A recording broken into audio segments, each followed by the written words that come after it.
et bienvenue sur la magie des estampes.com. Aujourd'hui, je vous fais bricoler une carte de Noël un petit peu non traditionnelle par mon choix de couleurs.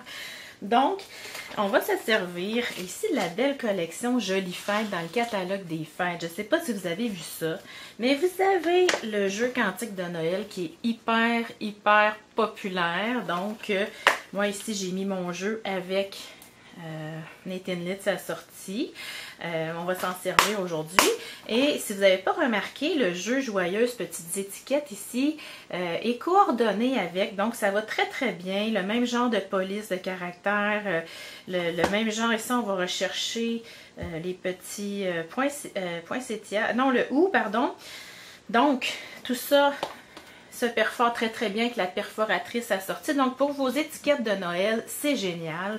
Et pour ma part, cette étampe-là ici, faite à la main au pôle Nord, ça va aller derrière toutes mes cartes de Noël parce que je trouve ça vraiment beau. Puis aussi mes petits projets gourmands que je vais donner pour les fêtes. Donc, aujourd'hui, on va se servir du beau ruban rayé ici, le ruban noir. On va aller le teindre.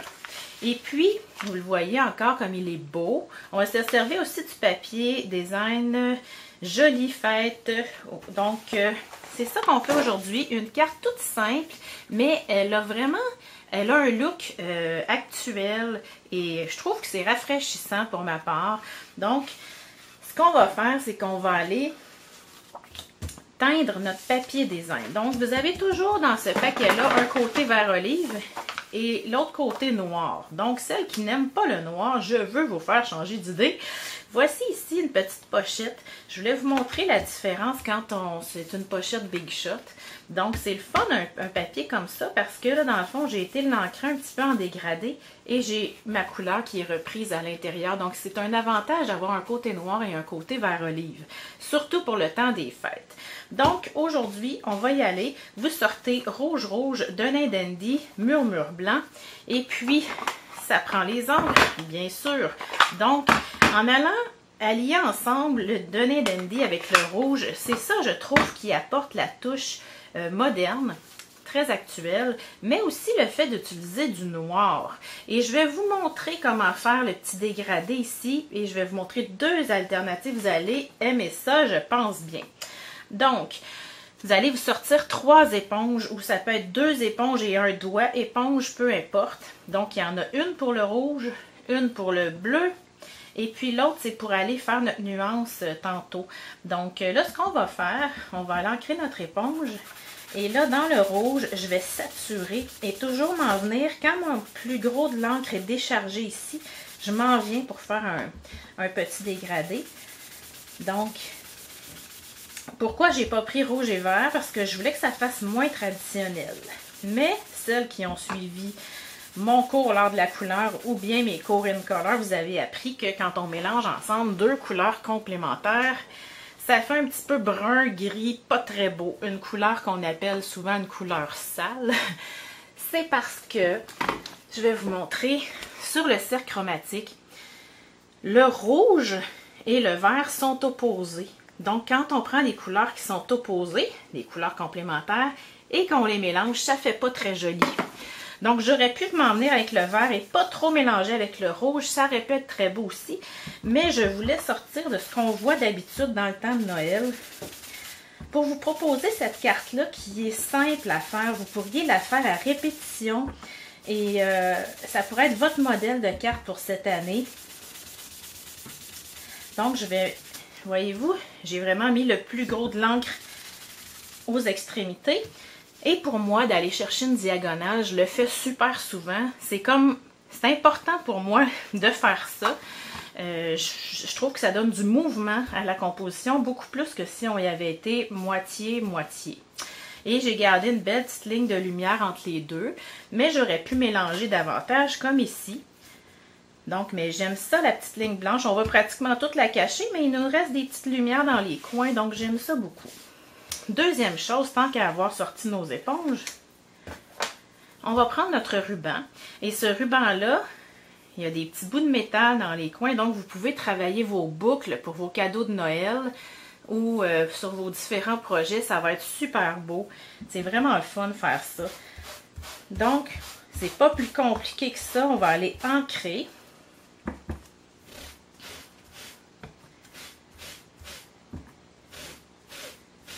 Et c'est beau!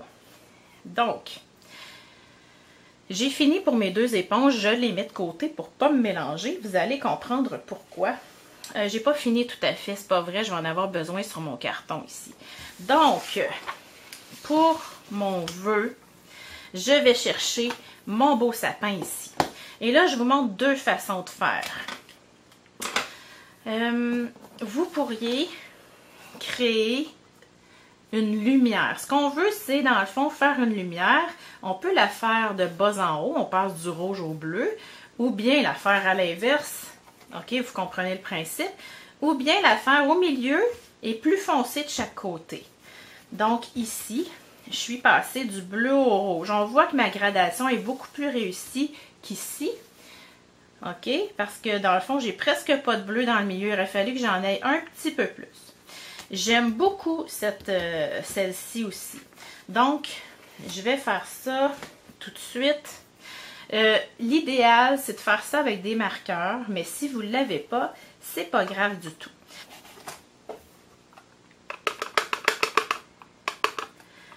Donc, j'ai presque été aux 3/4 dans le rouge.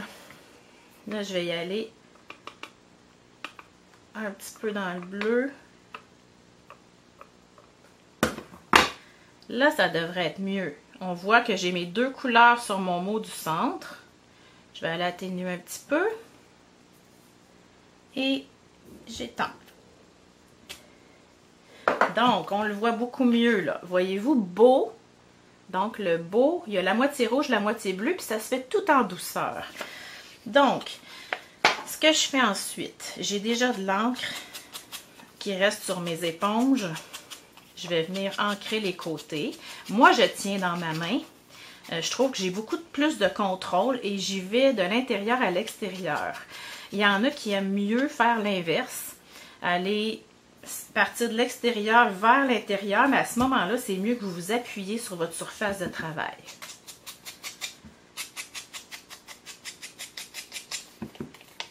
Et là, j'y vais rapidement, mais je peux avoir vraiment un effet pratiquement parfait en prenant mon temps. Pour que ça soit tout égal. Alors, on monte la carte maintenant et je vous montre un petit détail que j'allais oublier. Alors ici, dans votre jeu, vous avez deux belles petites fioritures. Il faut s'en servir, on les a. Donc, ça vaut la peine vraiment. Ça va ajouter une petite touche. Ça, on ne veut pas que ça arrive. J'ai pressé un petit peu trop fort. C'est très, très dangereux avec des étampes minces comme ça. Si on y va trop vite, là, comme moi, devant la caméra, je suis portée à aller vite. Alors, voici, elle est parfaite, celle-là. Probablement que celle-là, je vais venir mettre une petite boucle, quelque chose pour cacher ça, puisqu'il n'y a pas d'erreur, dans le fond, pour moi, quand on bricole. Alors, on monte la carte. Vous pourriez choisir de placer le bleu en haut, le rouge en bas, aller contraster avec ce que vous venez d'étamper. Donc, c'est posé sur une base rouge-rouge. Je trouve ça tellement beau. Moi, ce que je verrais avec ça, c'est un emballage cadeau, une page de scrapbooking avec notre propre papier ancré en arrière. Et là, bon, j'ai oublié avant de coller. Donc, dans ce temps-là, quand j'oublie, parce que ça m'arrive souvent devant la caméra de sauter des étapes, là, parce que j'oublie, je vais venir recoller ça sur une base de carte ou bien coller un carton à l'intérieur. Donc, c'est rare que je fais ça, mais là, je suis venue vraiment penser... centrer complètement. Dans les principes de composition, habituellement, on ne centre pas au complet. Et là, je vous donne un petit truc pour faire changement. Je ne voulais pas cacher trop mon beau ruban. Donc, je suis venue le glisser en dessous. Et là, je vais venir poser en dimension mon vœu. Et ce que j'ai fait, j'ai étampé des petits houls que vous avez ici. Je les ai perforés avec les Thinlits. Les Framelits, pardon, assortis. Donc, même si c'est des belles petites pièces, regardez ça, là. On a le petit Framelits pour aller les perforer. Alors, la petite touche de vert pour le hou, bien sûr, je ne voulais pas faire le hou bleu, mais je trouve que le vert apporte beaucoup à cette petite carte-là qui est toute simple, mais moi je l'aime vraiment beaucoup. Je pense que c'est un de mes modèles que j'aime le plus. Voyez-vous, j'aurais pu choisir de venir poser mon ou ici pour cacher ma petite erreur là. C'est pas ce que j'aime le mieux. Moi, ce que je vais faire, je vais le mettre ici. Et dans le fond, je vous montrerai mon modèle qui est beaucoup plus parfait que celui-ci. Alors, je viens placer ça ici. Et ça complète ma carte. Bien sûr, j'irai décorer à l'intérieur. Et ça, je vais cacher ça ici, là. Mais c'est un beau petit projet. Je vous donne une autre idée. Regardez, c'est ma version un petit peu mieux. Celle-ci. Donc, on va garder celle-ci sortie. Et je vous montre également ce que vous auriez pu faire. C'est que vous avez plein d'étiquettes ici et vous avez votre perforatrice qui est assortie. Donc, vous auriez pu dire sur mon fond, mon carton de Dandy, je vais venir faire des étiquettes et puis je vais venir les poser sur le bleu. Ça aurait pu être très très beau. Elles sont plus petites bien entendu, mais cette étiquette-là peut vous servir à faire des modèles différents à partir du même sketch de base. Et voyez-vous, le ou aurait pu décorer les petites extrémités là. Si on s'imagine ça sur le bleu, ça peut être très très beau. Et bien sûr, on va décorer notre enveloppe. Et ça, c'est d'autres petites idées pour vos projets. Alors, j'espère que vous avez aimé ça. Je vous souhaite une super bonne journée. Gardez-vous du temps pour bricoler aujourd'hui.